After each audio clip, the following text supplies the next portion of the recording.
You portray the Ottoman Empire as the golden age of Islam. That is not true. I do not do that. What I did was to say that the institution of the Khilafah survived until 1924, even though the seat of the Khilafah had become Mulukiya or monarchy. I never said that the Ottoman Empire represented the golden age of Islam. This is not correct. Why are Muslims and even muftis and shuyukh so vociferous and so vocal about interests and the banking system, and yet they are themselves the first in the key for government grants, for funding, for child allowances, for school funding, and a lot. Let me quote a hadith. You will do me a great favor, brothers, if you will be quiet. Let me quote a hadith. I quoted this hadith in Perth, and a Muslim brother got very angry. But I love him. He recited the Quran very beautifully.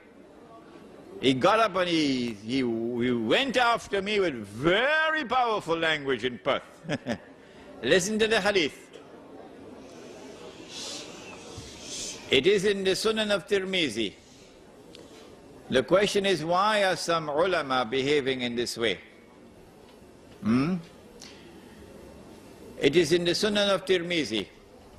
It is narrated by Ali radiallahu ta'ala anhu. And the Prophet ﷺ said, listen carefully to the hadith, يُوشِكُ أَن يَأْتِيَ عَلَى النَّاسِ زَمَانٍ. It will not be long before that time will come upon us, come upon the people. لَا يَبْقَى مِنَ الْإِسْلَامِ إِلَّا اسْمُ. When nothing will remain of Islam except the name. وَلَا يَبْقَى مِنَ الْقُرْآنِ إِلَّا رَسْمُ.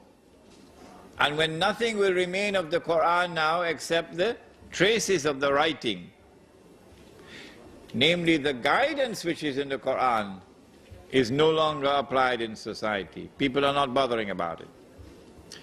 مَسَاجِدُهُمْ آمِرَةٌ وَهِيَ خَرَابٌ مِنَ الْهُدَى. When that time comes, then those people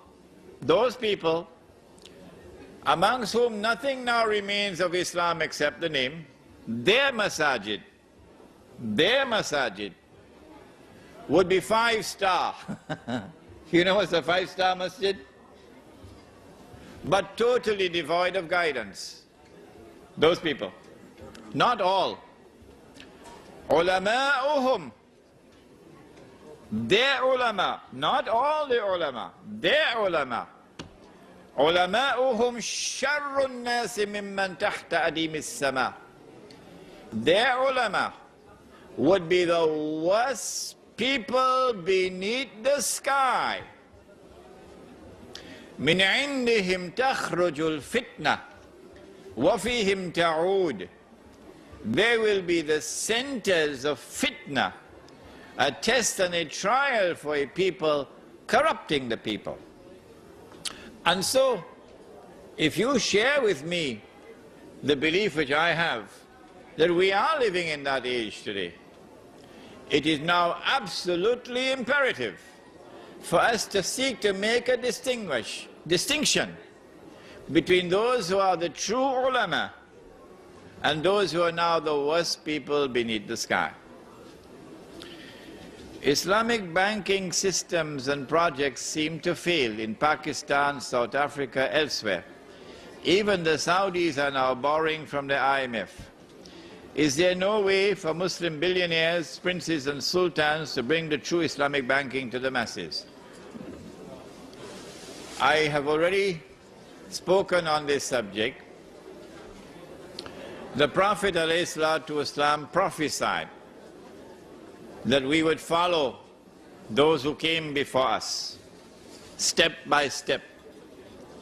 And even if they were to go down into a lizard's hole, he said, we will follow them into the lizard's hole. So they asked, O Messenger of Allah, who are you talking about, the Jews and the Christians? He said, who else?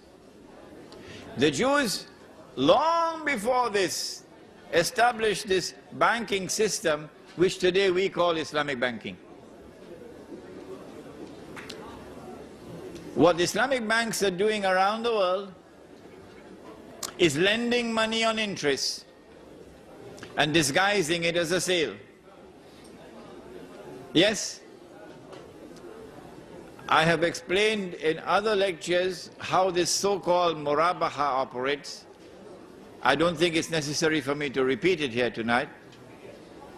Oh yes, we have the videos at the back on the subject of riba, which should explain to you how what they call murabaha is not murabaha, it's false. It is riba, but it's not riba through the front door. It's riba through the back door. And you can tell them, Imran Hussein said, it stinks. It's worse than riba from the front door. And they should be ashamed of themselves for this riba through the back door, the so-called Islamic banking system. However, when an Islamic bank is engaged in transactions which are halal, and they do have transactions which are halal, then that is beneficial. What we should do is to try to encourage them to make all of their transactions halal. But guess what's going to happen?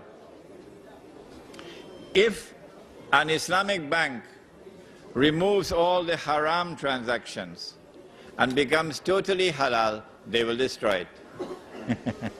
Yes, it will be destroyed. It will not be allowed to survive. Yeah. You have trashed publicly the gift of the palm-top computer. Is this Islamic? No, I did not trash it. No. I did not trash it.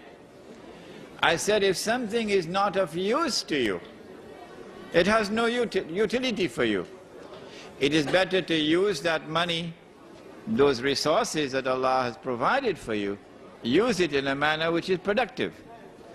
But you do not trash something that someone gives to you as a gift. No, you show respect for a gift. All right?